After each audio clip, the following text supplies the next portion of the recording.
Is Paysend better than PayPal? That is the question, isn't it? You are sitting there, you have worked hard your entire life, you have saved your money, and now you are retired or you are just about to cross that finish line. And maybe you have kids living abroad, maybe you have a winter home in Mexico, or maybe you are trying to buy something from an online seller overseas. You need to move your money from point A to point B. And what name does everyone tell you to use? PayPal. It is the giant. It is household. It is comfortable. But comfortable can cost you a fortune. I want you to wake up and look at what is actually happening to your money. Because a new player called Paysend is making a lot of noise, and you need to know if it is safe, if it is better, and if it is going to keep more of your hard-earned cash where it belongs, in your pocket. Let's talk about the fear first. I know what scares you because it scares anyone with a brain. You are terrified of typing your banking information into an app you've never heard of, hitting send, and watching your money vanish into a black hole. With PayPal, you feel safe. You've used it for years. You think, why should I risk trying this new thing called Paysend? Here's the problem. PayPal knows you feel safe, and they make you pay a massive premium for that comfort.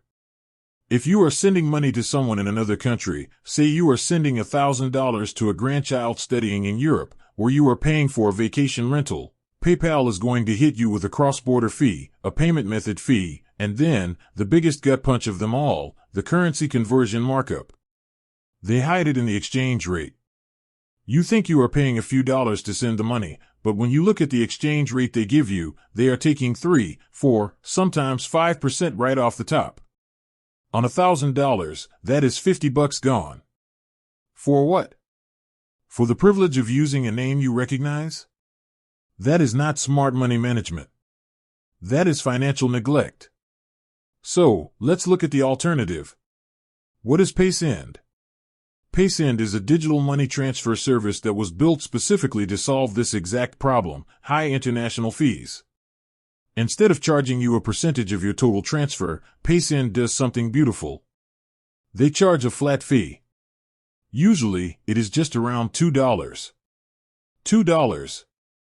It doesn't matter if you are sending $50 or $500. It is a flat, predictable fee.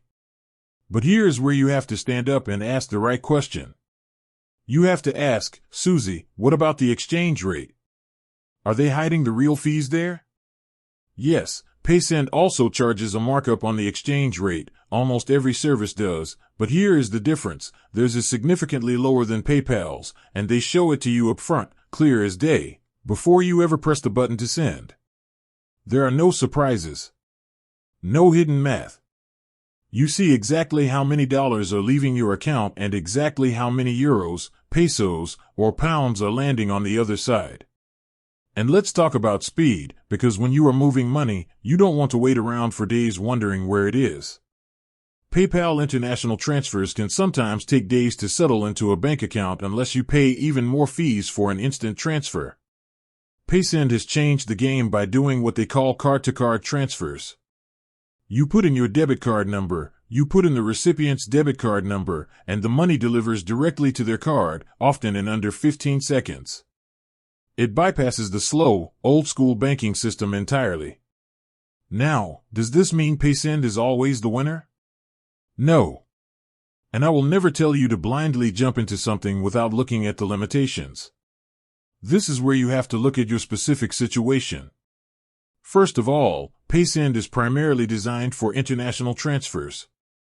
If you are just sending $20 to your neighbor down the street to pay them back for lunch, stick with PayPal or Venmo. It's free domestically if you use your bank account, and it's instant. Paysend isn't meant for your local everyday transactions. Second, Paysend has lower maximum transfer limits than PayPal.